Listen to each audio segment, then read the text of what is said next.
Welcome to another episode of Cautious Coffee. It has been months now. I don't know how long. 3-4 months, maybe. It hadn't been that long.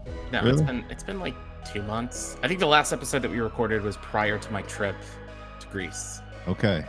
And me with school and work. It's chaos. It's chaos. Really chaos and priorities. I couldn't prioritize Cautious Coffee, so it fell off the train.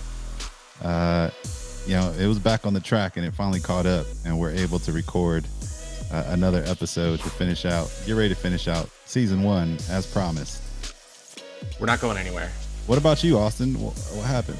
You rolled out a whole other podcast on us. Well, the other podcast, it's the Business Communicators. We're in season 4 of that podcast, and that's more of a comms marketing focus. And so I think there's probably a few people that listen to this one that listen to that one as well. But the season that we do runs probably mid to late fall through early spring, and so we're kind of on hiatus, I guess, when we were doing most of the Cautious Coffee. There was some overlap for the first few episodes, but yeah, we are actually trying a new platform right now, StreamYard, to record these episodes. And we wish that we could do it in person right now. DeRae and I were hyped about it. And then Monday night, I had to text him and say, hey, I was just exposed to COVID-19. So here we are, virtual. So we're making the best of it. But, it is what it is. Yeah, this new setup looks pretty good, Austin. I'm excited about it. It looks, we were having some issues with, kind of coordinating and all the editing, and we just want to make it as easy as possible. So this looks wonderful, and I'm excited about today's guest. Today's episode, we're following up with an episode we brought you all earlier in the season about finances, about money, about debt. I felt that we didn't do you all a service, that we wanted to give you the quality content. So we wanted to bring on someone that knows what they're talking about in this area. And that's you mean we're not subject matter experts on everything? We have opinions on everything. And full disclaimer, our guest today is not giving financial advice. Okay, he's just here to answer some of our questions. Hopefully, Austin has a couple of questions. I have a couple of questions, and he's going to break down to us, his journey into entrepreneurship. So, I applaud him for that. Taking that step and venturing out on his own. And also, he is a new father. He has a gorgeous baby girl, and he's not long. He's been married. He's maybe a year. I think he just celebrated his anniversary. Beautiful wife. So he has a lot going on. I'm really excited to bring you all Tony Colunga. Hey, Tony, guys, how are you? Welcome. Thanks for having me. Well, congrats on the the newborn. Yeah, thank you. It's an exciting time to say the least. Yeah, you're absolutely right. A year of marriage, and our baby girl is now 3 months. So if you do the math, we didn't wait long to start the family. All right. So before we get into anything, I've got to ask you. We did a marriage episode. I think it was like episode 7 of the podcast, I heard that. or episode Yeah, 6. Yep. Yeah. What advice can you give me for getting engaged and getting married sometime in the spring? Date still to be determined, but what can you tell me? Should I run for the hills? Should I get married now for the tax purposes before we get to 2022? I mean, what's the move? What a loaded question, right? I think with finance, a lot of recommendations and solutions that we make are all relative. And I think that's similar to relationships. So I would have to know more. I'd have to know more about the potential missus or the wife to be, and know more about yourself. I think listening, right? Listening is the best. One of the things that I knew right away that I wanted to make my wife was when she was able. There were times early on we were able to sit across the table from each other and have the conversations that needed to be had. So I think if you have that, the communication aspect, it's the cheesy kind of, you hear it all the time, but communication is key. Tony, don't come on here dancing around all these questions, man. All right. All right. Austin asked you, for a bit of advice as a newly married man. This is Cautious Coffee. Okay. We're supposed to dip our toe. I love the accountability and the challenge. So what advice would I give? A real advice. Enjoy it.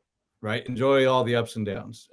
It's challenging. And look, we're only a year in, right? Talk to me in 5, 10, 20 years from now. But you all dated a while, right? We dated for 5 years. I knew I was going to marry her within the first year. I knew early on. Great woman, DeRae, you know her. She's an intellect. She's beautiful within, externally, internally.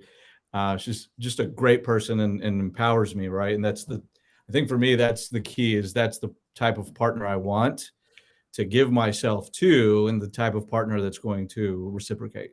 But it comes with its challenges too, right? It's not all fun and games. So absolutely, yeah, no pressure, no diamonds. So two different lives, two different lives you brought and merged. Austin, you don't know the story of how Tony and I met. No, tell me. I met Tony through his wife Abana, who was wanting to move in with Tony. That's right. They were wanting to cohabitate, and she needed someone to sublease a room in, she had another roommate situation. So there's a listing on Craigslist. I had just been in Houston, I don't know, a couple of months. And I answered the listing, went and met Abana. I was like, oh, she's awesome. And her roommate, Paolo, him and I were like almost splitting images of one another, like separated at birth. And we got along really well. Paolo was really suspicious and skeptical of finding a roommate on Craigslist. I would be too. Absolutely. So it's just one of those. There's more to that story. There's more to that story, and yeah, if you want to hear the full story, you gotta subscribe to our Patreon. Just search Cautious Coffee. So if you're hearing the story right now, thank you for subscribing. Tony, back to you. Right. No, I mean, can I tell the absolutely? Yeah. So we did want to move in together. Abana was had a roommate, Paolo, who's a really good friend of ours, and she was in a lease and she had to get out, but we had to find another roommate for Paolo. And initially we were kind of going through different candidates and he just wasn't feeling it. Right. And one day we find DeRae, and Paolo had just messaged Abana saying, you know what, this isn't something I want to do via Craigslist. I don't want to get a roommate via Craigslist. Right. I know you want to move in with this guy, and great guy, I get it, but let's hold off, right? And just later that day, Abana was kind of worked up, and I said, you know what? Let's just let's pray about it. Let's let the universe do what it does, and if it works, it works. If it doesn't, we'll figure it out. We took a nap. Literally, when we woke up from the nap, during that time, Paolo and DeRae had met. Hey. Love the guy, good to go, let's move forward, and the rest is history. That's awesome. True story, Austin. This is a true story of how Tony came into my life. And I think I haven't seen Tony in a couple of years. We were having some scotch at some swanky bar in Midtown, maybe. I don't remember. Can swanky in Midtown go to, can those go to it was downtown. It was public whiskey. I don't think it's there anymore. All right. Yeah. Something like that. Just had to try to save your reputation, DeRae, but we know you're not the the party animal. So.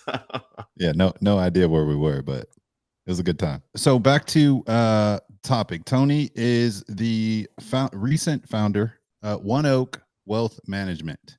Let's start there. Tony, a little bit about how you got into finance, what you're doing, what inspired you to venture out on your own, and differentiate your value proposition from everything else that's out there. Loaded question. Great question. So I've been in the financial service industry for 16 years. Started as a part-time job in college.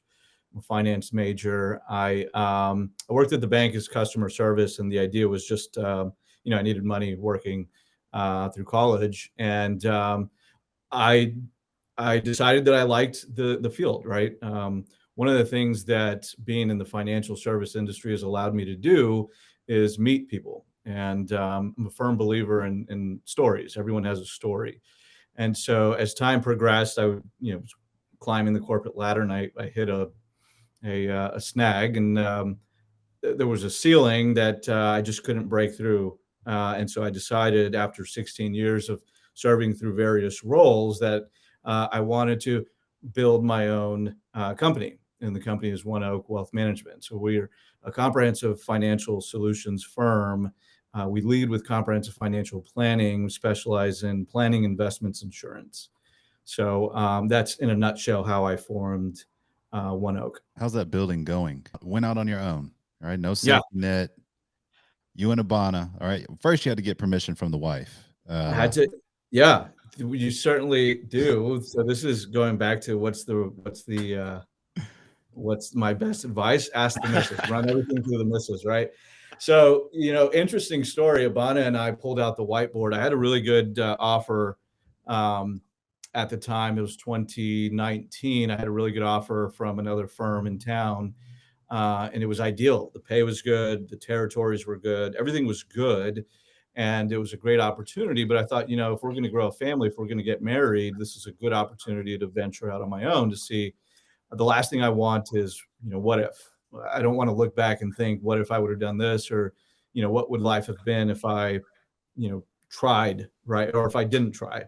And so we went to the whiteboard. This is how we formed One Oak. Ivana and I went to the whiteboard and literally established several different columns of, benefits for both the corporate world and the entrepreneurial world. And we found at the very end, this was a 2-hour meeting that we discussed each topic, and One Oak came out on top. I think a lot of this that you said is also kind of relatable to what we spoke about in our episode that we released in July, for the love of money. And I feel like, I don't know, maybe when I look at, the United States and the people that at least I know, and then we look at all the congressional members, I mean, everything's driven by money here in the country. But it seems to me that a lot of people are illiterate when it comes to finance, when it comes to building wealth.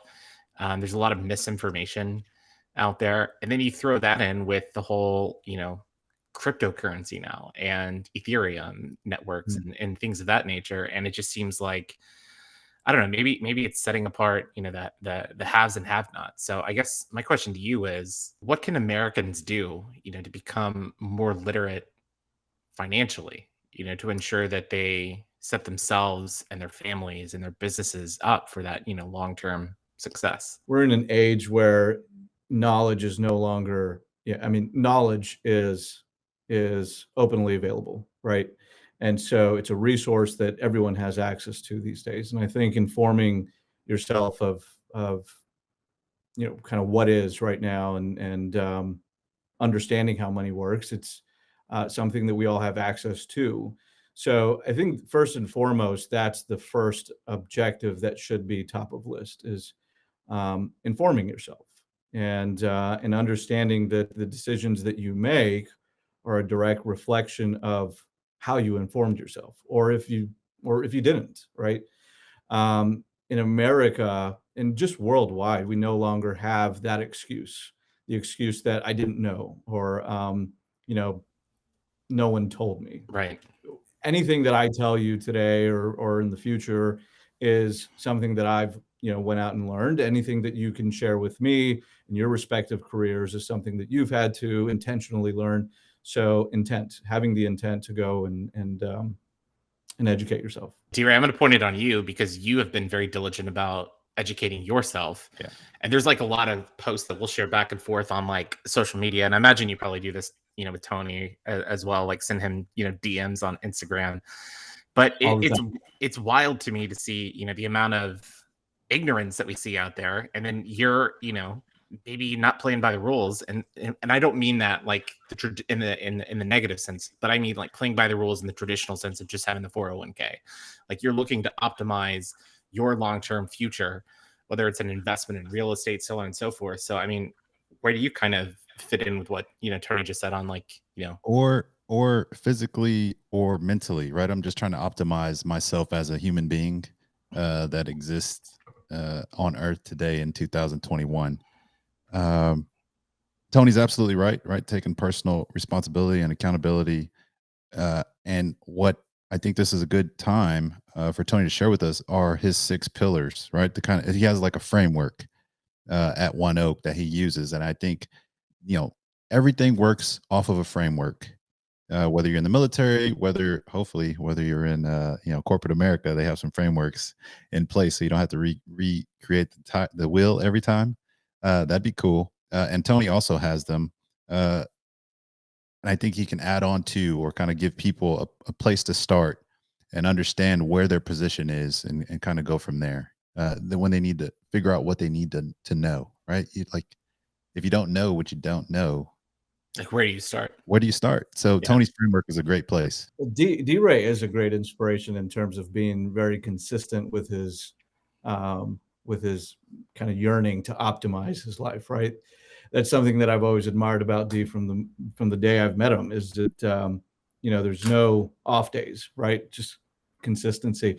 But just transitioning into that framework, when you speak to a financial planner, just there's different planners will tell you that there's different frameworks, and no one's wrong. Some will have 4 pillars, some will have 6, others might have 8 to 10. Our 6 are all aligned with anything that another financial planner would say, and I'll explain this in just a bit. But the 6 are financial position, and well, that's your first. And the financial position essentially explains where we're at now. Before that, I can help you as a financial planner, I have to understand what's what right now, right? Take stock of what is. And in doing so, in our process, we establish objectives, short-term, long-term objectives. We make it very simple for our clients. But that's the first pillar, financial position. Your second is going to be risk management. So before you can build on anything, we make sure that we have to assure that you have a solid financial foundation. This comes in the form of risk management. So protecting your family, your income, your retirement. Investments. Investing is also referred to as wealth accumulation. This is also very important because once you've established the financial position, mitigated your risk, now you're in a position where you can efficiently grow, right? Some will grow conservatively, some will grow aggressively, and everything in between. So the investments is the third pillar. Tax strategies is something that from now until day of death, you will have to understand and implement those also efficiently, making sure that you're mitigating taxes. The best way to make money is to not have to pay out money with taxes, right? It's kind of one of the easiest ways that we teach our clients that we can continue or build on your wealth is to mitigate the taxes. Retirement is a major component of your comprehensive plan, because what you do today, whether that's 40, 50, 20 years from retirement, affects how you're going to have your income streams. And then the last one is estate planning, right? Making sure that you're you've legally positioned yourself so that you have the right documentation to protect your family, your heirs, and making sure that things move as they should when you pass on your legacy to your family.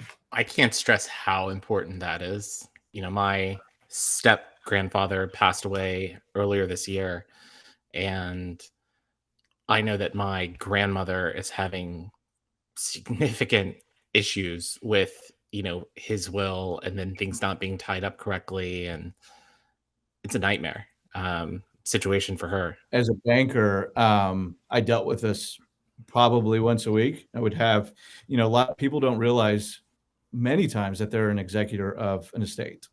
And if the estate owner passes and they're now called upon to manage the affairs, the financial affairs, one, you're having to deal with the loss of a loved one. That in itself is a burden.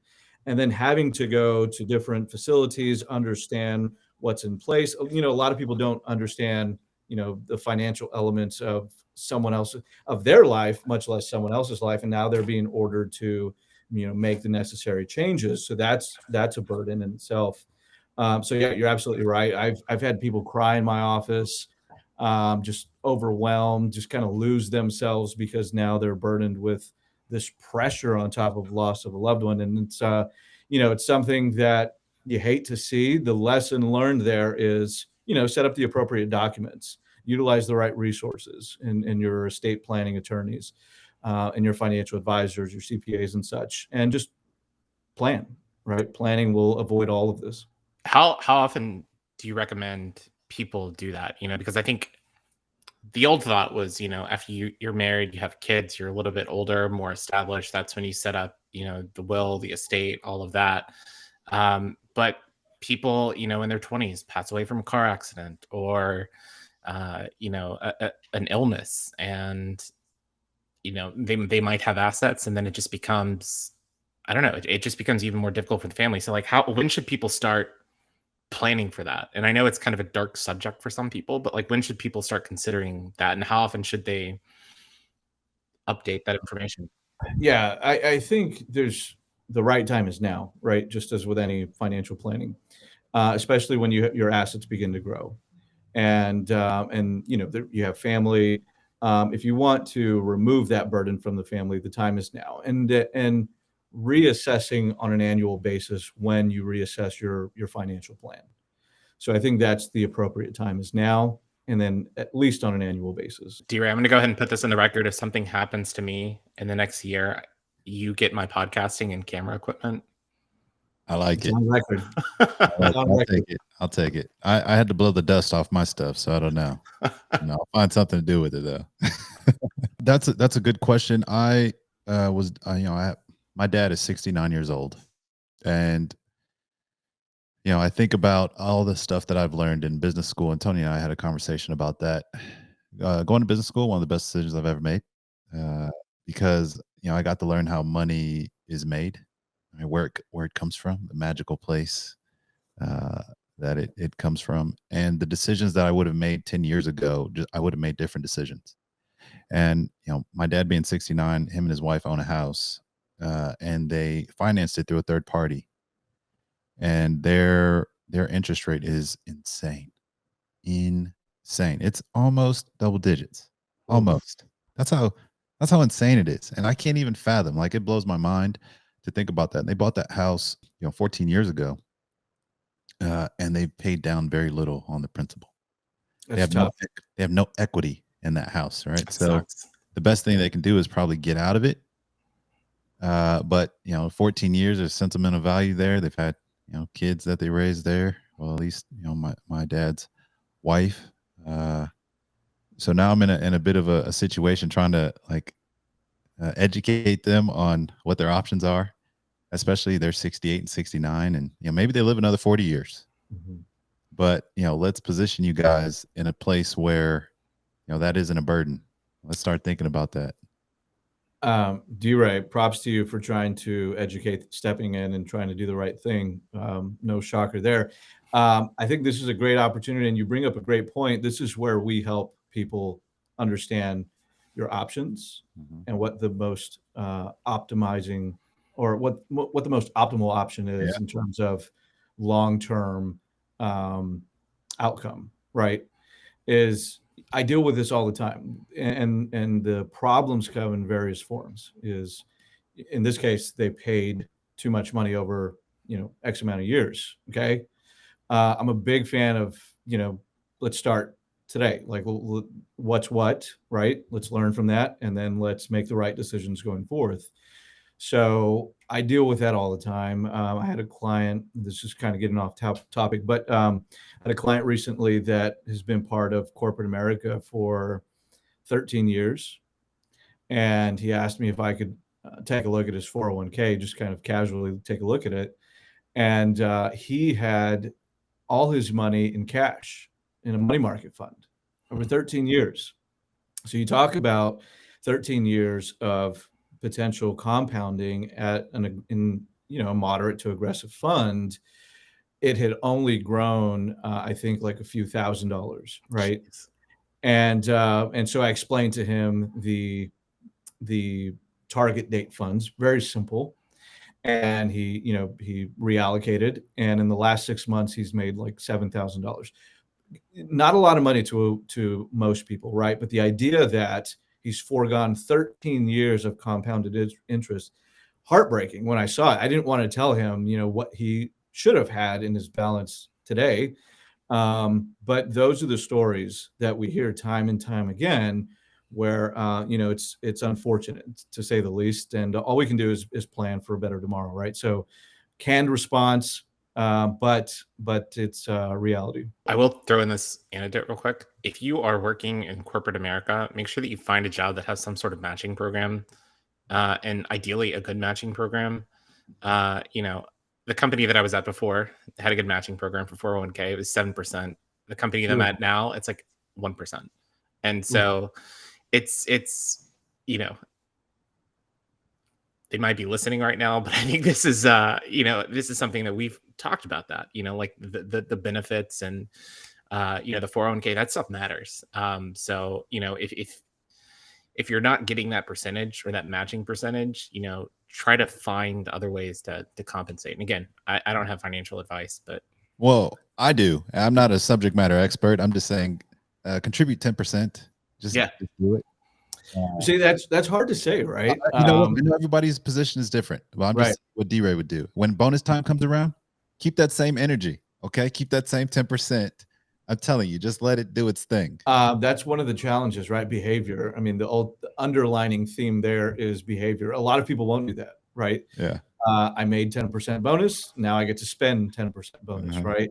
And so, no, you're absolutely right. If you are in a position where you can contribute more, especially if you've gotten a raise or a bonus, then that's the ideal thing to do. It's hard to say everyone should do that if, a majority of people have high interest debt, right? Yeah. That's kind of the problem. Focus on the debt first.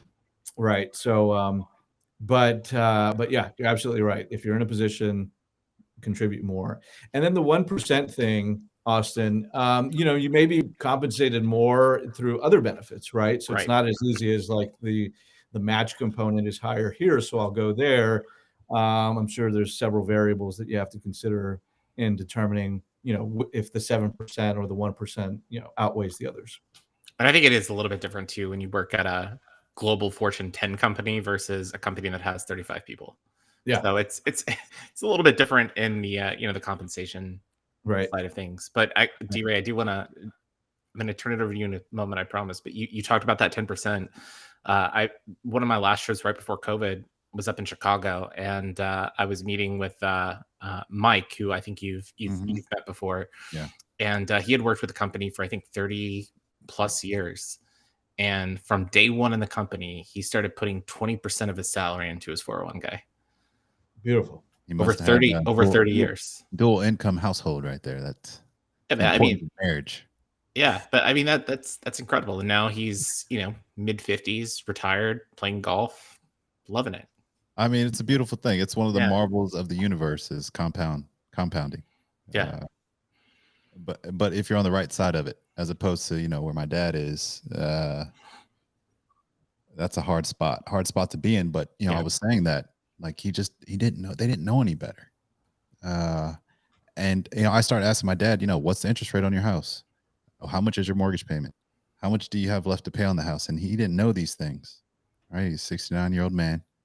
And I never asked him these questions before, but he's had people, through that house that have never asked him these questions. It's just like, well, no one knows to ask these questions. And then, I'm about today. Let's do it today. So I'm biased towards action. Let's fix it. In the spirit of sharing ideas, what's the solution there, right? Because if we're in an age where all of the resources are available, all the knowledge is available with the click of a button, but people still do not educate themselves, what's the solution there? And you made a good point about the compounding effect being on the opposite end. If you're using it appropriately to grow your investments, your wealth, then good for you, right? But the majority of Americans don't. They use it, or it works against them in a debt capacity, which they should know how that works too, right? But because they don't, it's widening the wealth gap. So what's the solution there? Education. We had a podcast on that, didn't we? Didn't we, Austin? We did, and we're gonna have another podcast in season 2. We've already got a guest lined up. So yes, how we said that the education that you get is almost a lot of it's worthless. It's like that was useless for me to learn that stuff. We talked about that too, DeRae. Off air, we talked about Austin. There's so much information, right? That can be a crutch. And DeRae said, this is one of the bad things about all of the knowledge out there is that some of it's good, some of it's bad. And I said, to you, it's bad. To me, someone like myself, I think it's a great thing because I understand that, all of this information out there may or may not be relevant to your specific situation. And so my value now increases as an advisor because I get to understand who you are, understand what your objectives are, help you define your objectives, and then extract from all of the information that's out there and align it with, why it's important to you. Right. So I think that's really important too, is this is where we add our value in extracting that information. Do you find that helpful? That there are financial influencers that's a weird term that I never thought I'd use, financial influencers. But do you think it's weird that there are, or a good thing for you, that there are financial influencers on like YouTube who actually do have good advice? And maybe people see that they don't have the access to, somebody on YouTube that lives out in LA, but they know you, or they know, a friend or a family member that is a financial advisor, financial planner, that can provide them counsel. And maybe maybe they at least have some basis for education, not that they learned it in school, but because they saw it on YouTube. I mean, does that kind of make sense a little bit? It makes perfect sense. And I would defer to my original answer in terms of, because there's so much information, this is where my value goes up, right? Because I get to say that YouTuber, what he's saying doesn't align with what your objective is, right? I think it's absolutely great that there are outlets that people can educate themselves, right? What's bad is when people want to apply one frame of mind to, everyone in America, because that's just not reality, right? One that we know about is George. Is it Ramsey? Oh gosh! Dave Ramsey, Don't listen to Dave Ramsey. No, Dave Ramsey. So a lot of advisors are not, high on Dave Ramsey, but the reality is Dave appeals to a certain demographic, right? The conservatives, the buy term, invest the rest, or don't go into debt, don't use credit cards. That can work. That can technically work, and people can feel good about themselves applying that logic. So the idea that he's wrong, well, that's all relative, right? He's wrong to some people, but he's completely right to others that, like living by that model. So it's all relative, I think. Play the points game. I've been getting my parents into that a little bit. My parents, they had like one credit card, the Amex Green, which is like no fees. And, they didn't quite want to go with, the Chase or the Amex Platinum. So I recommended that they get the Amex Gold, because I think that aligned with a lot of their spending, like 4x points on restaurants, 4x points on groceries.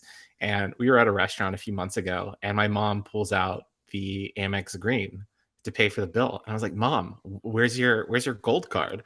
And she was like, oh, I left it at home. I don't bring it out much. I'm like, Mom, you're wasting like potentially 4x points, which could mean you could travel to here. And so, I'm a point snob, and that's the beef that I have with Dave Ramsey. Points are great. I know we've used ours, especially during the wedding. So here's another tip. During the wedding, make sure you get the right credit card when applicable, and rack up those points, because that's a great opportunity to do that. I love that. I'm not afraid of debt. I'm not afraid of credit cards. I use it like a debit card. Quite honestly, I have a substantial amount of a substantial credit line, both business credit line and personal credit line, but I keep them at zero or very near to it. Or if I pay interest on something, it's like, you get a 15-month promo at zero interest. So I'm not paying. If I'm paying something over time, I'm trying to say, I try to stay away from paying interest except on my house, or houses, I should say. And even my truck, I drive a 2002 Dodge Ram, 5-speed manual, windows and locks. Yeah, although I'm getting a new truck, but it'll be at 0 interest because, Ford is awesome. Something I learned recently was, with business credit, when you're utilizing, so with personal credit, when we maximize our lines, it hurts us, right? Negatively affects the credit score. My understanding is that this is completely opposite when it comes to business lines. I don't know, DeRae, if you're familiar with this, but if you're maxing out your lines but paying on time, this actually positively affects your credit score. Yeah, I think the fundamentals sit a little different, because they're going to want to see your business has, revenue coming in, and True. they're going to be looking over your financials a little bit differently than they do, your personal issues. Just because I think there are more variables or more things that could happen in your personal life, Right. medical stuff, and there's no protection. Right, your business is protected. I'm not necessarily certain, but it makes sense. My dad's issue with the house. So my solution, you asked about solutions. I'm gonna tell you what I shared with my dad. I was like, you could refinance the house. I guess, I mean, you guys, Social Security, low income earners. I don't know that that's going to work out. Or we could sell the house. I'll buy you guys a different house, rent it back to you at cost. That's it. Get you guys from out of that house, get you into something more comfortable, something that you like, something that you're not stuck in. Take care of all the grass being cut and the snow being shoveled. And you guys can hopefully live another 40 years, in that house. That was my solution, because they, Yeah. So how did they respond to that? there's sentimental value in that house. And, it's like trying to buy a business and the seller is like, I want to sell it, but not really. Right.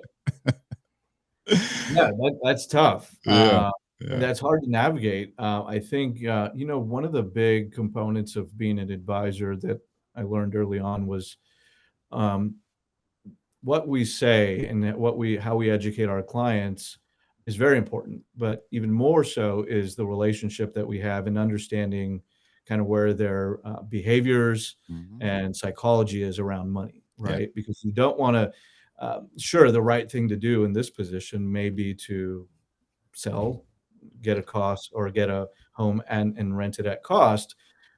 Emotionally, that's not even a question, right? That's not the right thing to do.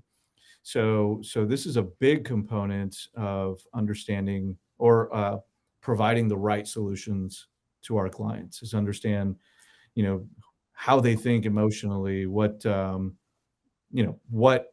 is going to be the right solution for them based on the financial element and the emotional, psychological element as well. Yeah, I realize it's going to take some finesse. Yeah. And going through my enterprise acquisition course, when you're in meeting with the seller, you want to know what they want. What are they trying to achieve? Hmm. And then, kind of finessing it, because I could sit down with the model and show you the numbers, and tell you what's best for you in this situation, like, wagging my finger at you. But, like you said, it's people do business with people. Right. So I had to circle back, take a different approach, and we're going to have another conversation about that. But it just goes to the fact that they are 68 and 69 years old. And like, this is a conversation that I'm having with them, Austin. That house should be almost paid off, halfway paid. They didn't pay, $100,000 for that house. It was a very inexpensive house in Davenport, Iowa. It's tough, because I think our parents have similar backgrounds in terms of like education, Yeah. finance, and I've had to give advice to my parents and recommend that they go speak to advisors, because this is clearly not my expertise. But at least I know enough about what you should do to point them in the right direction. And the good thing is they're still open to learning and adapting, which is great. I mean, it's awesome if you can start doing this when you're 21, 22, but I it's wish I did. and it's never too late to stop or start. There are things that, when we spoke on this, on the first time we talked about money, that, I wish I would have done differently, Mhm. like knowing how to use a credit card and why maxing out your credit card and refusing to pick up the call from the debt collectors is a bad idea. But, you know, I went from, like I said, 22, 23 years old to having a shitty credit score below 600 to now it's over 800. And I'm in a much better position than I was because luckily I got slapped in the face, you know, 13 years ago, and had an eye opening at that age that, hey, you got to change some stuff. You know, and I'm fortunate that it happened in my early 20s instead of being in my 40s or my 50s or nearing retirement or something like that. So, I mean, it's such a great point, right? Is learning from those lessons early on. I made really bad decisions early on as well, but we learned from them. I think, unfortunately, a lot of people don't. yeah. And they wait too long before they make money a priority. It's one of these things that money will always be there, just like your health, right? Whether you avoid it or intentionally make the right decisions, money's always going to be one of these factors that you'll have to, at some point, address it. So the earlier the better. Are obviously the version I am of today isn't who I was at 20 years old. Different priorities, right? So I mean, even the version of you now isn't the same as it was 2 years ago, you know, before you got years married, ago, before you had a kid, you know, I mean, right? life changes things. And one of the top, or one of the big pushes nowadays is to educate kids, or people, high school, middle school kids, financial literacy in general, right? For people of all ages.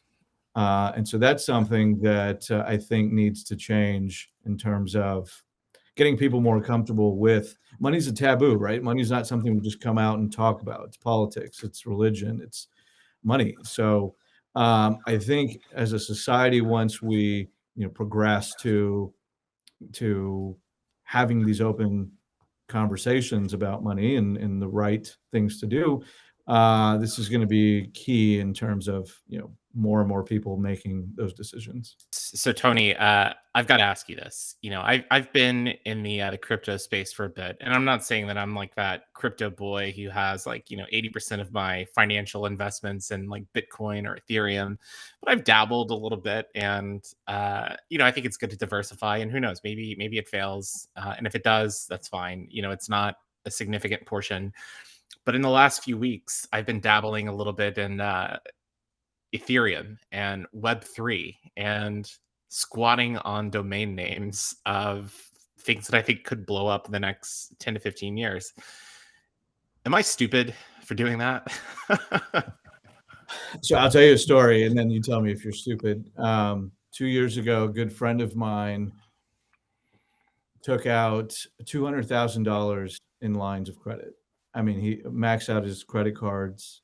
He went to the bank, every bank that would lend to him, converted all assets into liquidity and bought Bitcoin and Ethereum. I'm not advocating this approach.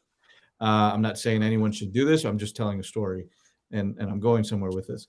He made $1 million in 1 year, right? So when you say, is this stupid? Well, I would say, how does it fit into your overall picture? What is it doing? One of the key things that you said is, if it doesn't, or if I lose it, then that's fine. So what you've done is you've identified this element of your portfolio, this piece of your portfolio that you're willing to lose. And that's very important. So is it stupid? That's all relative, right? Are you putting all your money, your family's money, into Ethereum or any crypto or these really volatile assets? Yeah, that's not the ideal thing to do, right? But of all of your growth allocated investments, have you identified a portion that you're willing to lose and invest in? Then that's a more sound approach, and that's between the two, I would say, then that's something that I would be okay with. Perfect. I look at it as like sports betting a little bit, like, a little entertainment. If it loses, it loses. Speculation. Yeah, exactly. But if it hits, and I've got some really solid perspective ones that I'm excited about. And I also essentially bet on a few entertainers as well to blow up. So Emmanuel Acho, if you want your Ether name, give me a call. So. But and it's the trend, right? The trend of crypto, Web3, the metaverse. Sure, there's potential in all of these, I think. And if you can expose yourself to, if you can take the aggressive component of your portfolio and just kind of divvy it up between whichever, you've obviously done your homework and you've made an educated decision, then that's different than just kind of throwing money at something you're not familiar with. Yeah, I do think it's interesting though, because we've seen like Anheuser-Busch get into the space. I mean, they spent like 6 figures on acquiring beer.eth. Like if you look at, I looked at all the major oil companies as well, DeRae, because I thought that might be a good idea. I think BP's, somebody bought that, I think for like 2 or 3 years ago for like 90,000.